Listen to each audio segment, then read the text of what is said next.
Mark Phillips has traveled through Europe and Africa to document how climate change is impacting our world for his Climate Diaries series.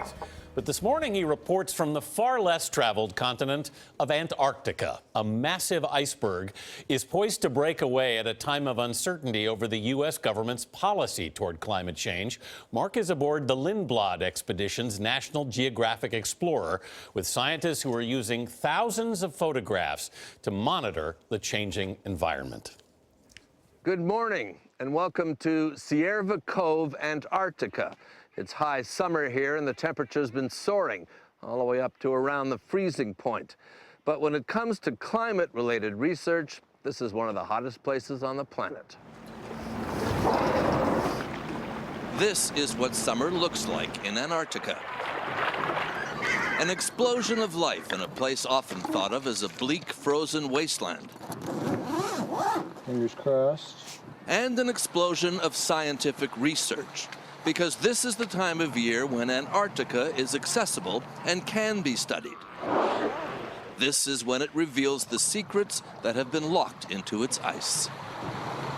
Is something going on? Yeah, something's obviously going on. It's very clear. Ken Taylor is one of America's foremost ice scientists. And what he's talking about is the huge crack that's opened up in one of the floating ice shelves that cling to the coast of Antarctica. There's a large berg about to break off of the Larsen Sea ice shelf. This berg... You say large berg, it's the size of Delaware. The size of Delaware, yes, it's very large. And the fracture that is breaking off is expanding quite a bit, like it jumps about a mile every week or so. It's not so much the floating sea ice from the shelf that is worrying. It's that without the ice shelf to hold it back, the glacial ice on land will flow into the oceans more quickly and drive sea levels up even more than the 3 feet that is already predicted for this century. And there are several spots around here, around Antarctica, that are believed to be in this irreversible situation where the ice on the ground is going to flow into the sea, and there's nothing we can do to stop it at this point. Eric Guth is trying to get at science in another way. Antarctica is smack dab actually in the middle of the conversation right now because there are concerns about ice shelf stability. There are concerns about warming sea temperatures around the Antarctic Peninsula. What Eric is producing is an overview, literally. So this here is the object of your affection together. Absolutely. Tell me what it is.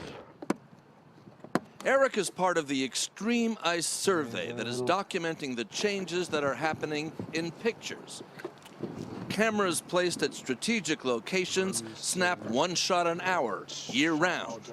And they produce time-lapse images showing how the glaciers are moving, looking to see if they're speeding up or getting thinner. This type of visual evidence, I think, is what people need. Much of the general public are visual learners, as am I, and I think being able to see that with your own eyes is a very compelling way of communicating information. Why is all this happening?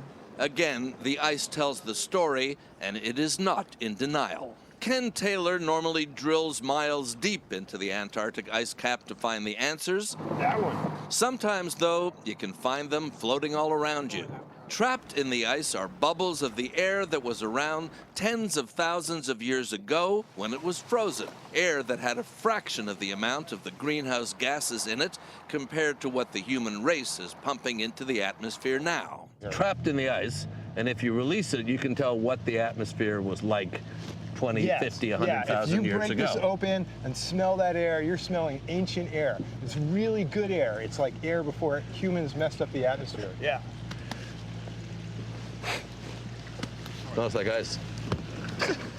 There's another kind of chill down here as well, a chill in the scientific community that's working here, a fear that the kinds of money they need for their work will be less forthcoming in the future, and that there'll be a less sympathetic ear in government for the kind of science they do.